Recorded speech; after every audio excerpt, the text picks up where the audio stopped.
Cette nuit, on va changer d'heure. On passe à l'heure d'été. On avance donc ses montres, ses horloges et ses pendules entre samedi et dimanche. Concrètement, c'est à 2 heures du matin que la bascule se fait. Il sera donc 3 heures. Nous allons dormir 1 heure de moins. On en parle avec le docteur Jan-Cédric Hansen, spécialiste de la médecine de catastrophe. Bonjour.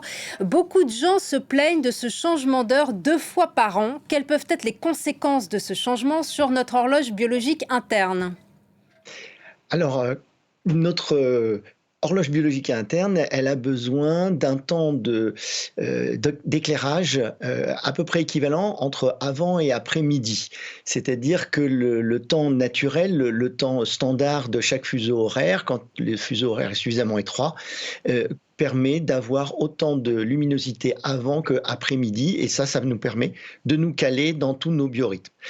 Cependant, la volonté de changer l'horaire venait d'un souci d'économie d'énergie qui aujourd'hui se fait par plein de moyens, et donc on ne sait pas aujourd'hui pouvoir démontrer à quel point ce changement d'heure a d'effets positifs sur l'économie ou négatifs. En tout cas, sur nous, il nous faut plusieurs jours pour nous adapter. Ça modifie énormément notre comportement social, puisque comme il y a plus de temps ensoleillé après, et notamment après-midi et notamment en soirée, on a tendance à décaler nos activités sociales tard dans la soirée, ce qui décale d'autant plus notre sommeil et donc peut impacter la qualité de notre sommeil. Et ça, pour le coup, c'est bien étudié.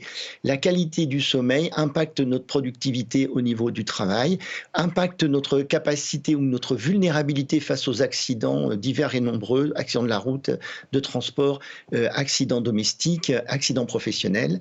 Et donc, effectivement, ce serait intéressant de faire une étude sérieuse sur les effets économique et de santé publique du changement d'heure, parce qu'à ce jour, il n'y a rien de très probant à part les études sur la qualité du sommeil. Est-ce que ça peut avoir des conséquences sur le moral ? Oui, alors la perturbation du sommeil, mais elle-même, quelle qu'en soit la cause, va induire de l'hypertension, va induire une vulnérabilité face au diabète, face à beaucoup de maladies chroniques, et notamment l'anxiété et la dépression au niveau de notre psyché. Et sur le plan cardiovasculaire ? Oui, cardiovasculaire, hypertension, AVC, enfin toutes les maladies qui vont autour de les maladies inflammatoires chroniques. Elles sont influencées, il y a un lien tout à fait démontré dans la littérature médicale entre la qualité du sommeil et l'ensemble des manifestations cardiovasculaires. Est-ce qu'on est tous égaux face à ce changement d'heure ? Alors, on n'est pas tous égaux parce qu'on ne vit pas tous sur les mêmes latitudes. On ne vit pas tous avec le même décalage vis-à-vis du sommeil. Si on regarde les fuseaux horaires, y compris en Europe, on s'aperçoit qu'ils n'ont pas la même amplitude au niveau des longitudes, pardon, et donc ils ne nous impactent pas de la même manière. Le décalage entre le temps solaire et le temps social est complètement différent, donc on est tous impactés. Et puis l'adaptation, par exemple, il y a des recommandations au lieu de faire le changement entre le samedi et le dimanche, ce serait plus intéressant, par exemple en Europe, de faire le changement entre le vendredi et le samedi, parce que ça nous laisserait le samedi et le dimanche pour nous adapter avant d'enchaîner sur une logique professionnelle.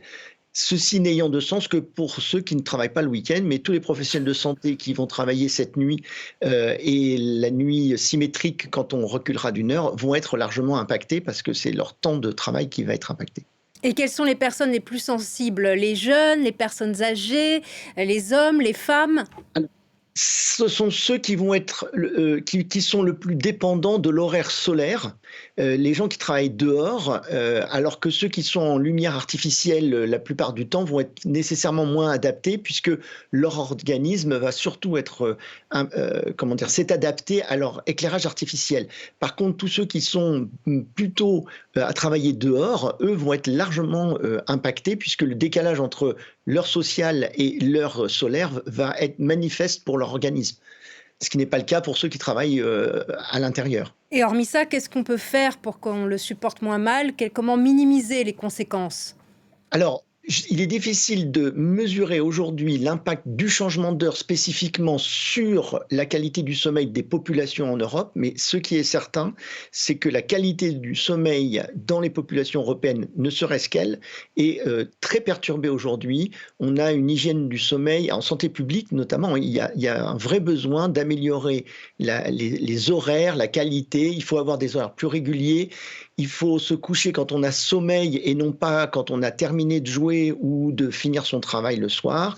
Il faut se réveiller à des heures plutôt régulières aussi. Enfin, il y a toute une logique d'hygiène du sommeil à acquérir de manière collective, ce qui n'est absolument pas le cas aujourd'hui. Chacun pense qu'il maîtrise son sommeil et on devrait mieux enseigner l'hygiène du sommeil pour pouvoir faire ses propres choix et finalement avoir un style de vie en capacité avec nos rythmes. Il y a des gens qui ont besoin de 90 minutes de sommeil pour un cycle. Il y en a d'autres, il leur faut 180 minutes pour faire un cycle de sommeil. Vous voyez qu'on est tous terriblement individualistes au plan du sommeil et de la qualité de notre sommeil. En tout cas, inégaux. Les médicaments, dernière question, contenant de la mélatonine, ils sont utiles ou pas? Alors, c'est ceux qui y sont sensibles, y trouvent leur intérêt, mais on ne résout pas toujours tout avec la mélatonine. En tout cas, c'est mieux de prendre de la mélatonine que de prendre des benzodiazépines en dehors d'une prescription médicale maîtrisée et pertinente. Merci beaucoup, docteur Yann Cédric Hansen, d'avoir été avec nous et merci pour tous vos conseils et toutes vos explications.